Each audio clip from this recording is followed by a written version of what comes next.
The alarm screamed through the communications bay of the orbital station, and Lieutenant Danny Cooper's coffee went flying across the console.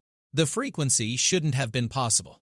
It was broadcasting on a wavelength that human technology had only theorized about 3 months ago. And here it was, pulsing through their receivers like a dying heartbeat. "Get me a translation matrix now," Danny barked at the technician beside him. The young woman, Lisa Grant, was already pulling up the linguistic database, her fingers dancing across the holographic interface with practiced speed. "It's not in any known language structure," Lisa said, her voice tight. "But the math is universal. They're sending coordinates and a distress pattern." Danny leaned closer to the screen. The signal had originated from a sector of space that wasn't supposed to have any intelligent life, at least not according to the galactic community's latest census. Humanity had only been admitted to the wider universe 6 years ago, barely a footnote in a civilization that spanned thousands of worlds and millions of years. They were the newcomers, the primitives who had just figured out faster than light travel through sheer stubborn luck and dangerous experimentation. "Is it directed at Earth?" Danny asked. Lisa shook her head. "No, sir, it's a broad-spectrum emergency beacon. They're calling for anyone who can help." She paused, her face going pale as more data streamed across her display. "Danny, they're dying. Whatever this species is, they have maybe hours left." The distress call painted a horrific picture through mathematics and desperate energy pulses. A colony of living beings trapped on a failing station as their star went critical. They had sent the call to the galactic community's emergency channels, the ones that every spacefaring species monitored. Every species except humanity, which hadn't been given access to those frequencies yet. The Council had deemed humans too unpredictable, too volatile to be trusted with emergency response protocols, but humanity had been listening anyway. Danny had spent 3 years working on a side project. A hobby, really, trying to crack the encrypted emergency bands. The brass had called it a waste of time. The Galactic Council had explicitly told Earth's representatives to stay in their lane, learn the rules, and maybe in another century they could join the grown-up conversations. Now that forbidden frequency was screaming for help, and according to the timestamp, the message had been broadcasting for 2 days. "Why hasn't anyone responded?" Lisa whispered. Danny pulled up the galactic map overlaying the distress coordinates. His stomach dropped. The location was in a disputed zone, a region of space where 3 different galactic powers had been playing political chess for decades. No one wanted to be the first to send ships into that sector.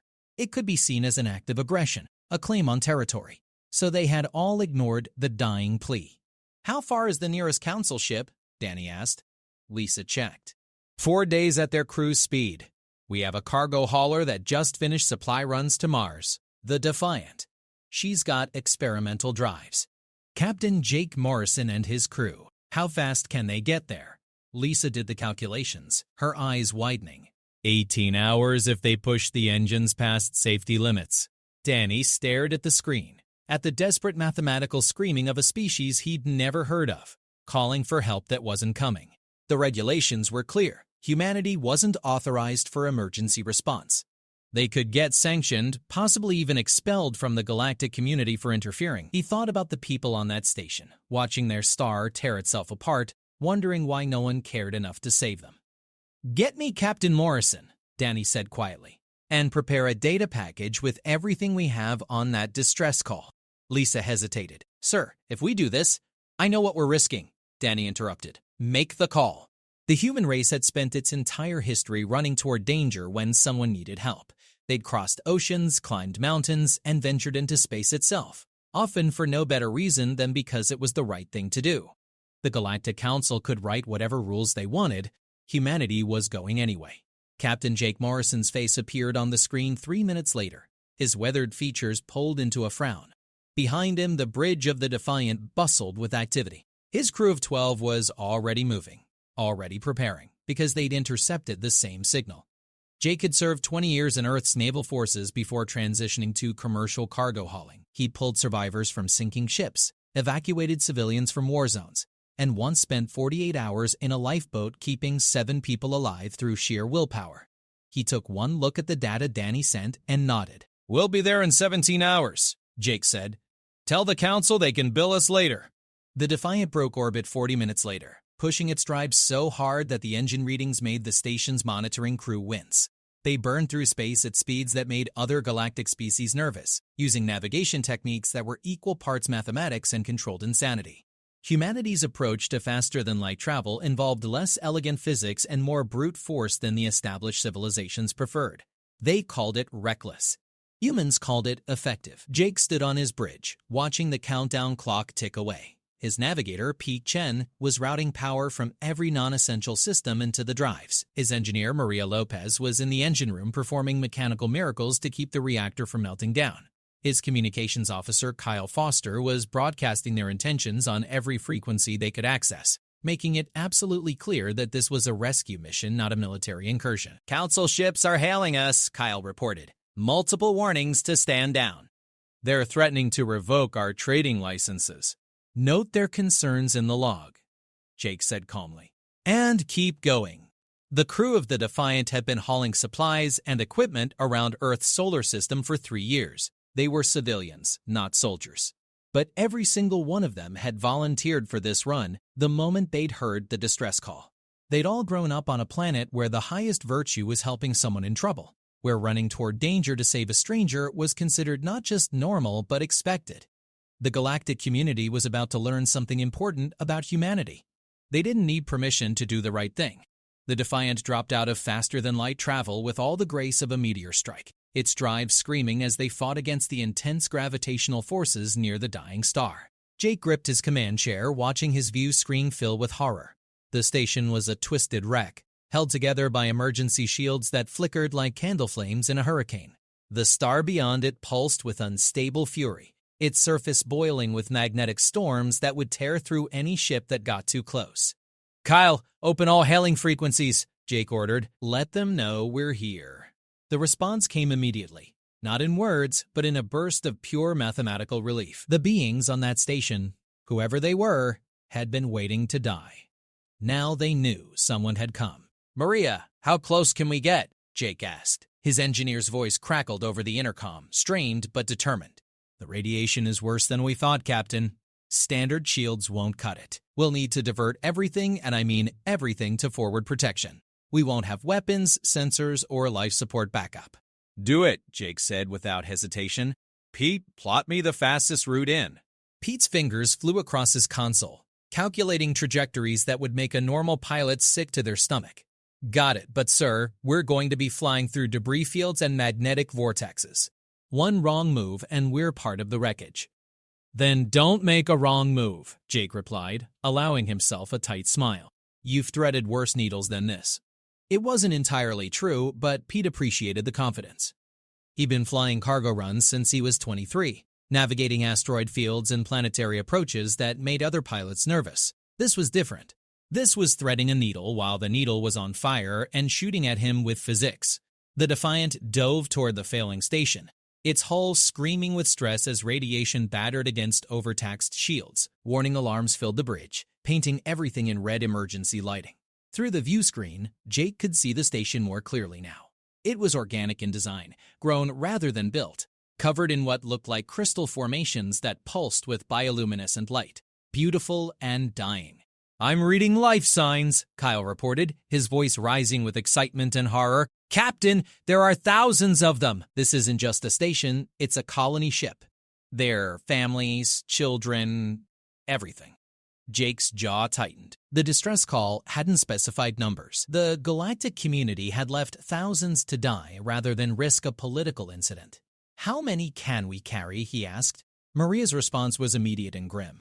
Our cargo holds can fit maybe 300 if we pack them tight and shut down everything except life support. Captain, we don't have space for thousands. Then we'll make multiple trips, Jake said. Sir, the star is going critical in less than 6 hours, Pete interrupted. We make one trip, maybe 2 if we're lucky, and the engines don't melt. After that, anything in this system is dead. The math was brutal and simple. They could save some, but not all. Jake stared at the dying colony ship, at the flickering lights representing thousands of lives, and made a decision that would haunt him forever or make him a hero.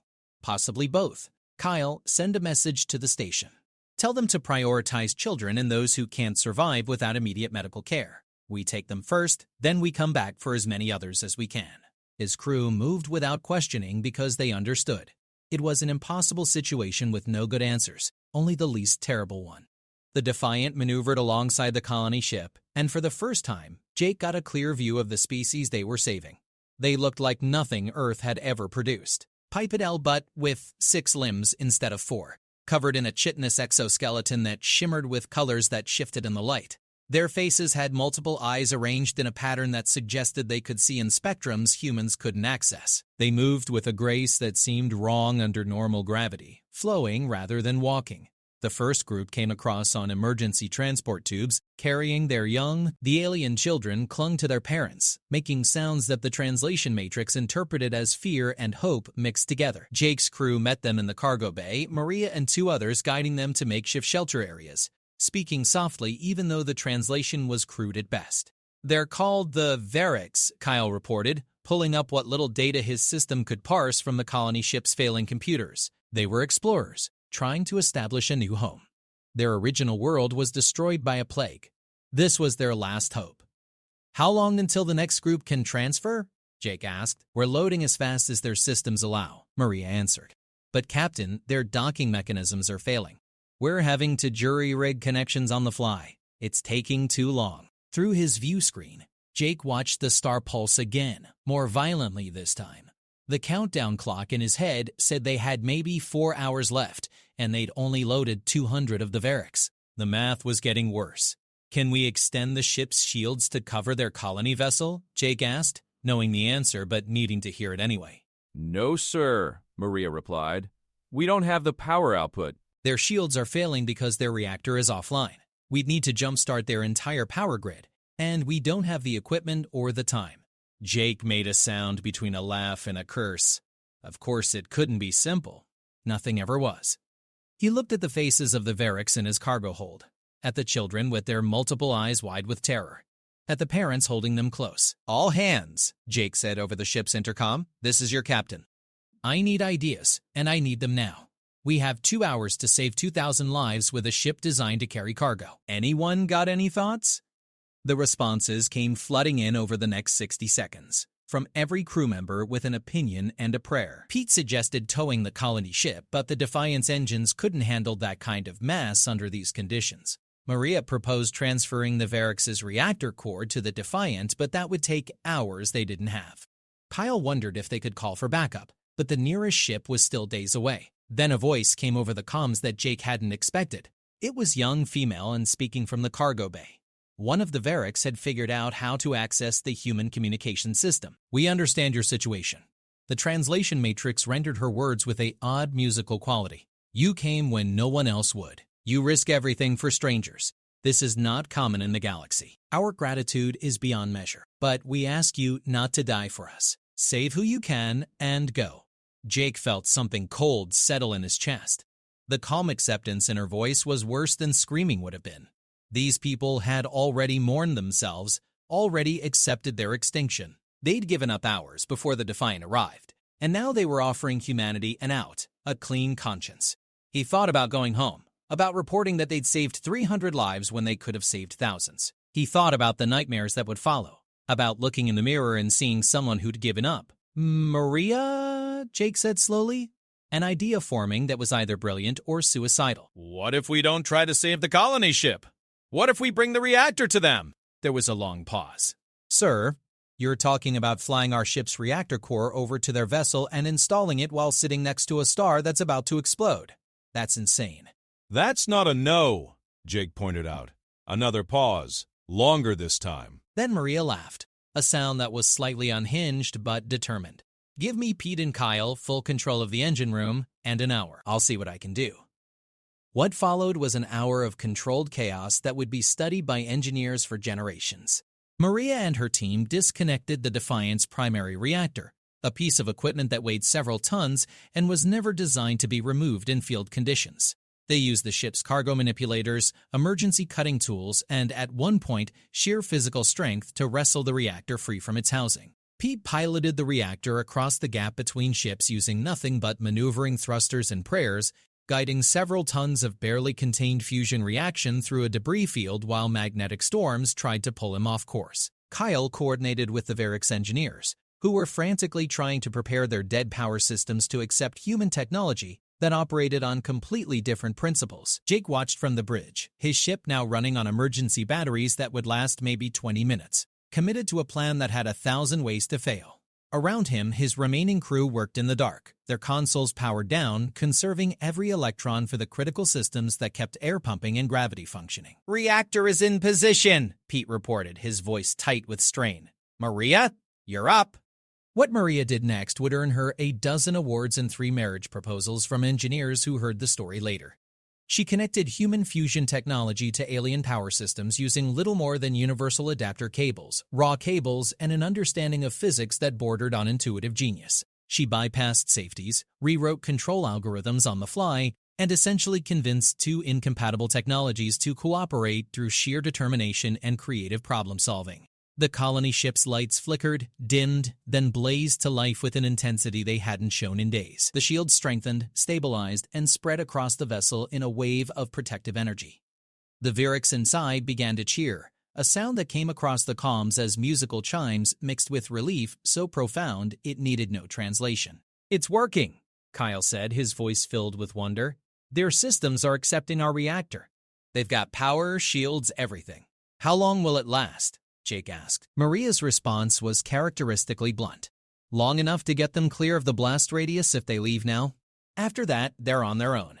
They'll need to find a proper port to get their own reactor back online, but they'll live." Jake felt tension he'd been carrying for hours. Finally release. They'd done it. Impossibly. Insanely. They'd actually done it.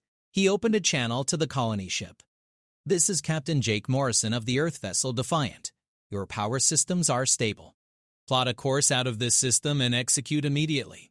You've got maybe 90 minutes before this star takes its final breath." The response came from multiple Virics at once, their voices overlapping in gratitude and disbelief. "We do not understand why you did this. Your species owes us nothing. We are strangers to you. Why risk everything?" Jake thought about how to answer that. He thought about humanity's history, about firefighters running into burning buildings, about Coast Guard crews launching into hurricanes, about ordinary people doing extraordinary things because someone needed help. He thought about the fundamental human impulse to look at suffering and say, "Not on my watch." "Because you asked," Jake said simply, "because you needed help, and we could give it. That's reason enough." There was a long pause, and when the Virics responded, their translation carried an emotional weight that transcended language. "The galaxy has rules, protocols, procedures. No one breaks them, even to save lives. No one except you. We will remember this. All of our children will remember this." Humanity answered when no one else would. The colony ship began to move, its drives firing with newfound strength, pulling away from the dying star. The Defiant followed, running on emergency power, its reactor now lighting someone else's hope for survival. Jake's crew worked in near darkness, guiding their ship through space with minimal instruments, trusting their skills and each other. "Captain, I'm picking up incoming vessels," Kyle reported. "Multiple signatures. Galactic Council configuration. They're hailing us, and they sound angry." Jake smiled tiredly. "Put them through."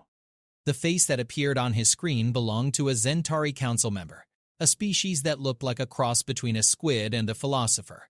All tentacles and huge judgmental eyes. Its voice came through the translator with barely concealed fury.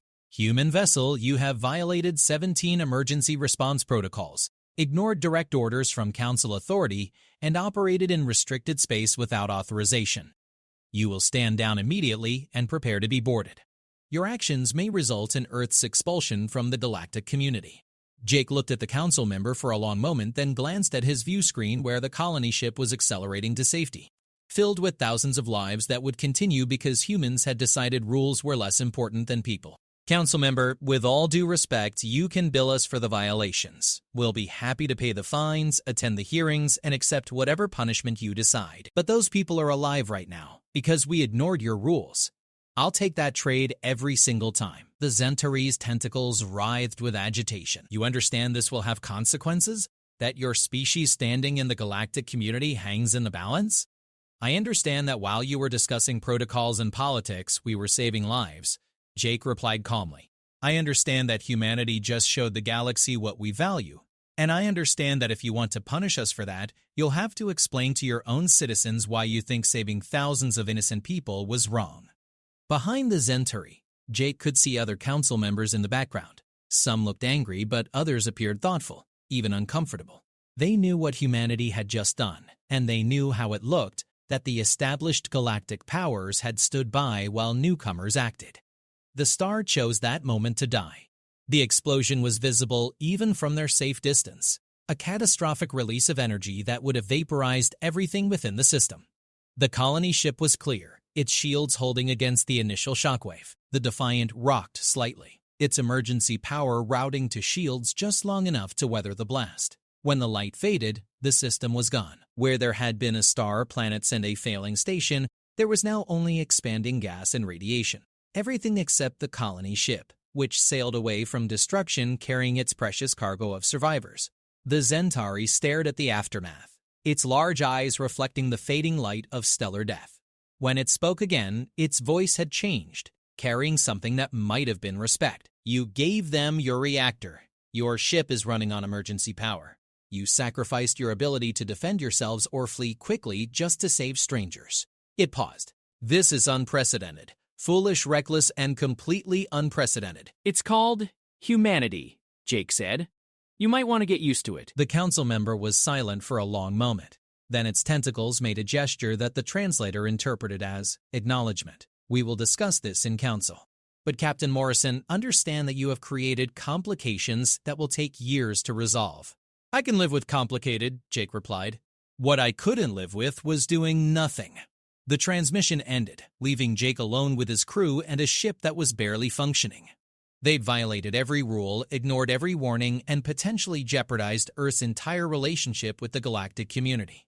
They'd also saved 2,000 lives and showed the universe that humanity's values weren't negotiable. Captain, Pete said from his navigation station, which was running on backup power so dim he was reading instruments by flashlight, Council ships are moving to escort us. They're offering emergency-powered transfer and repair assistance. Jake raised an eyebrow. They're helping us? Seems like it. I think they're confused about whether to arrest us or give us medals. I vote medals, Maria chimed in from engineering, her voice hoarse from an hour of screaming technical instructions. I could use a medal, and a vacation, and possibly a new career that doesn't involve installing reactors in alien ships while stars explode. Jake laughed, feeling exhaustion and relief wash over him in equal measure. Noted. Kyle, send our thanks to the council ships and accept their assistance. Let's get home. As the Defiant limped toward the council vessels, surrounded by an impromptu escort of ships from a dozen different species, Jake pulled up the long-range sensors. The colony ship was still visible, a small dot of light accelerating toward safety. Somewhere on that vessel, 2,000 Variks were alive, breathing, holding their children, and making plans for a future they thought was lost. Jake thought about the message that had brought them here. The distress call that wasn't meant for humanity that had been broadcasting for days while the galaxy's established powers debated politics and territory. He thought about the choice they'd made, the risks they'd taken, and the line they'd crossed. He didn't regret a single second. Kyle, Jake said quietly, make sure all of this is in our report.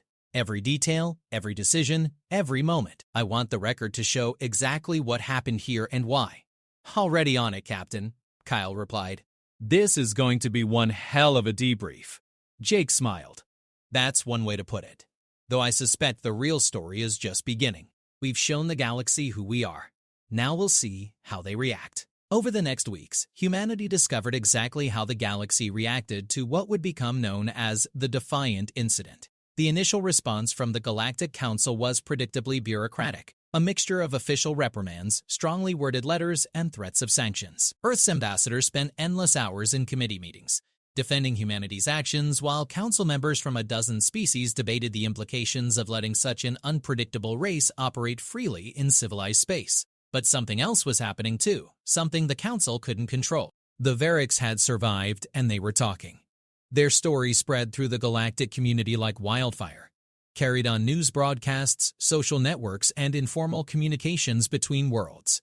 The tale of how humanity had violated every rule to save strangers resonated in ways the Council hadn't anticipated.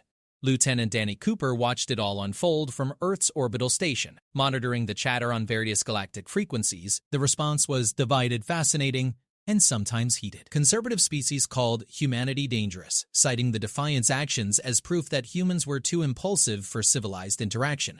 They pointed to the violated protocols, the ignored warnings, and the potential for disaster that Jake's crew had courted. But others saw something different. Messages began arriving at Earth's communication hubs from species and individuals across the galaxy. Some official, many not. There were thank you notes from Varric's families, expressing gratitude in elaborate artistic formats that humans were still learning to understand. There were inquiries from species who'd had their own emergencies ignored by the Council, wondering if humanity might be willing to help where others wouldn't. There were even recruitment messages from various factions trying to hire human crews for dangerous jobs precisely because of their demonstrated willingness to take risks. "We're becoming famous," Lisa Grant observed, watching another wave of incoming messages scroll across her screen. Or infamous. I'm not sure there's a difference anymore. Danny nodded, reading through a message from a species called the Trith, asking if humanity might be interested in helping them establish emergency response protocols that prioritized speed over politics. "We don't fit their models, should we?" Lisa asked. It was a good question.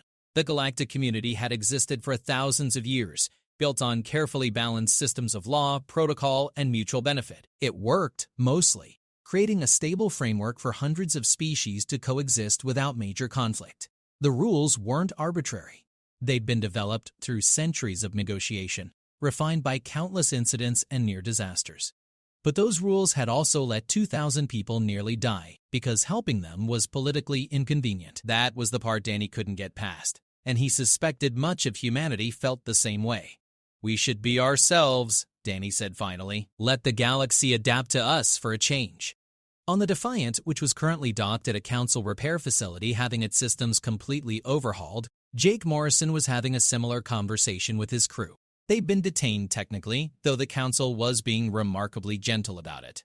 Their ship was being fixed at council expense, their crew given comfortable quarters, and even a small stipend for their time. It felt less like arrest and more like the council wasn't sure what to do with them, and was buying time to figure it out. "We've got interview requests from 47 different news organizations," Kyle reported, scrolling through his personal communicator. "Some want to make us heroes, some want to make us villains, and a few seem genuinely interested in understanding why we did it." "What do you want to do?" Jake asked his communications officer. Kyle considered. "Talk to the ones who want to understand. Ignore the rest. We didn't do this for fame." "What did we do it for?" Pete asked, sprawled across one of the quarter's comfortable alien furniture pieces that hadn't quite been designed for human proportions. The question hung in the air. They'd all known the answer in the moment when action had been more important than analysis, but now, with time to think and consequences to face, it deserved proper consideration. "We did it because it was right," Maria said from where she was tinkering with a piece of salvaged equipment, unable to stop being an engineer even on forced vacation. "Because someone needed help and we could give it. It's not complicated." "The council seems to think it is," Pete observed. "That's their problem," Maria replied. "We saved lives. Everything else is just noise." Jake smiled at his engineer's bluntness. But he knew it wasn't quite that simple. Their actions had created ripples, started conversations, and challenged assumptions that had stood for millennia. Humanity's first major act on the galactic stage hadn't been to trade, negotiate, or carefully follow established norms. It had been to crash into a restricted zone, violate a dozen protocols, and save people that everyone else had written off. That meant something. The question was, what? The answer started to become clear when the Varric's colony ship made contact.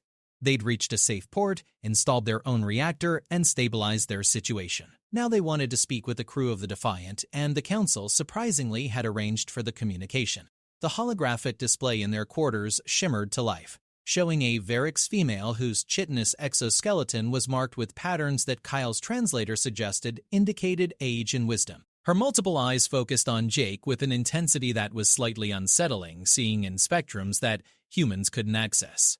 "Captain Morrison," she said, her voice carrying through the translation matrix with musical undertones. "I am Kirva, leader of the Varric's colony fleet. We wanted to speak with you before the council makes their final decision about your fate." "It's an honor," Jake replied, meaning it. "How are your people?" "Alive, thanks to you." "All 2,143 souls. Our children will grow up because you decided their lives mattered more than rules." Kirva paused, her alien features arranging themselves in what might have been a smile. The Council is debating whether to punish you for this. We wanted to make our position clear. If they sanction humanity, they sanction the species that saved us. We will not support such action. You don't have to do that, Jake said. We knew the risks when we went in. But you went anyway, Kirva replied. That is what makes this remarkable.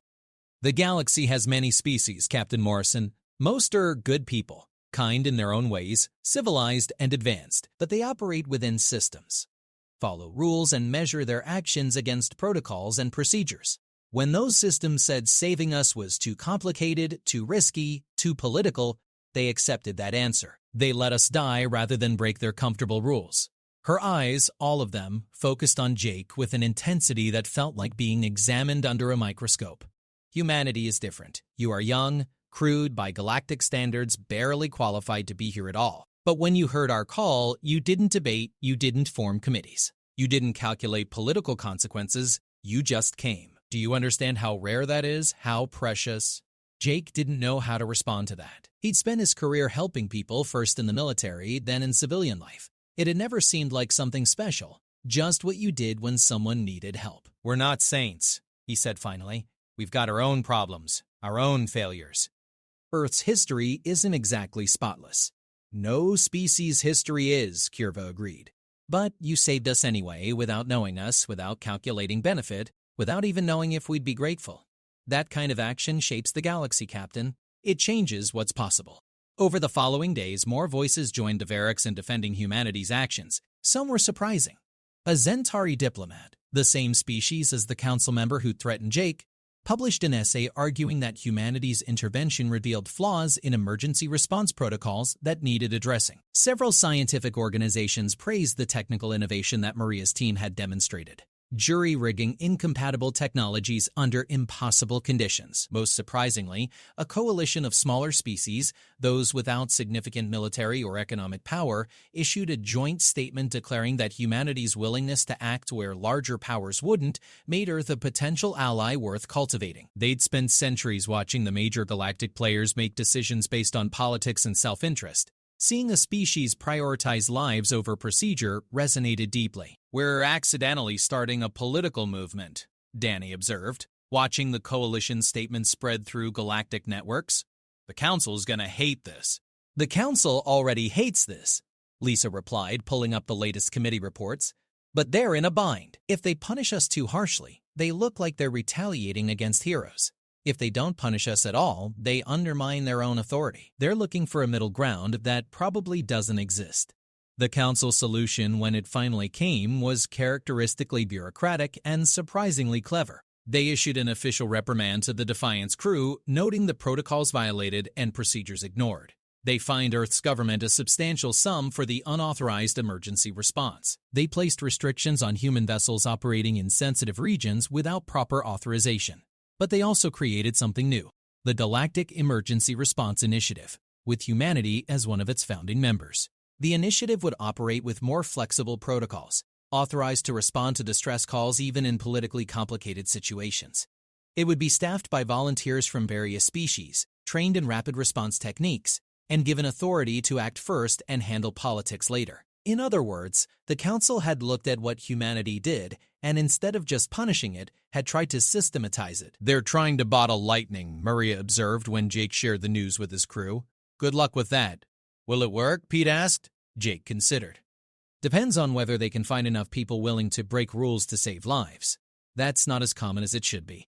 Humans will volunteer, Kyle said with certainty. We've got thousands of people who jump at the chance to do what we did. He was right. Within days of the announcement, Earth's recruitment centers were flooded with applications from people wanting to join the Emergency Response Initiative. Former military personnel, emergency services workers, adventurers, and idealists all lined up to volunteer for what was essentially a license to run toward danger when everyone else was running away. Other species volunteered too, but not in the same numbers. Most galactic citizens preferred established careers with clear protocols and predictable outcomes. The idea of dropping into crisis situations with minimal backup and maximum chaos appealed to a specific type of personality, and humanity seemed to produce that personality in abundance. We're self-selecting for crazy, Danny commented, watching the volunteer applications pour in. This initiative is going to be staffed by the galaxy's misfits and reckless heroes. Sounds about right, Lisa agreed. Should fit in perfectly with humanity. The Defiance crew was offered positions as trainers for the new initiative, helping to develop protocols that balance speed with safety, action with wisdom. Jake accepted, though he kept his commercial license active. He figured he'd split his time between teaching the next generation of emergency responders and running cargo, because sitting still had never been his strength. But the real impact of the Defiant incident wasn't the official council response or the new initiative. It was the shift in how the galaxy thought about humanity. Before Earth had been the newcomers, the primitives, the species that had stumbled into faster-than-light travel and was now fumbling its way through galactic civilization. They were tolerated, watched, and kept at arm's length while the established powers decided if they were safe to include fully. Now, humanity was something else. They were the species that answered calls meant for others, that broke rules to save lives, that valued people over protocols. Some species found that terrifying. Others found it inspiring. Most found it confusing because it didn't fit established patterns of galactic behavior. Curva put it best in an interview that would be quoted for years afterward. The galaxy has spent thousands of years building systems, and those systems work well for those who understand them. But humanity doesn't care about systems when people are dying. They care about people. That makes them dangerous to some and precious to others. The galaxy will spend the next century trying to figure out which they are. I already know. Jake watched that interview from his quarters on the Defiant, which was finally ready to return to service. His ship had been completely rebuilt, fitted with new systems and safety features, and given a commendation that would follow it through the registry forever. They were cleared to go home, to return to Earth and whatever came next. "Captain?" Kyle said, appearing in the doorway. We've got another distress call. It's in council space this time, proper authorization and everything. "They're asking specifically for us." Jake looked up, meeting his communications officer's eyes. "What's the situation?" "Mining accident. 300 workers trapped in a collapsing facility. The council has ships en route, but they're 18 hours out. We could be there in 6. Do we have authorization to respond?" Kyle smiled. "We're part of the Emergency Response Initiative now. We've got authorization to respond to anything, anywhere, as long as lives are at stake. The question is, do we want to?" Jake thought about that for exactly 3 seconds. Then he stood, heading for the bridge. Behind him, he heard his crew moving, already preparing, already plotting courses and calculating risks. They knew the answer before he said it. "Of course we're going," Jake said. "Someone needs help. That's all the reason we need."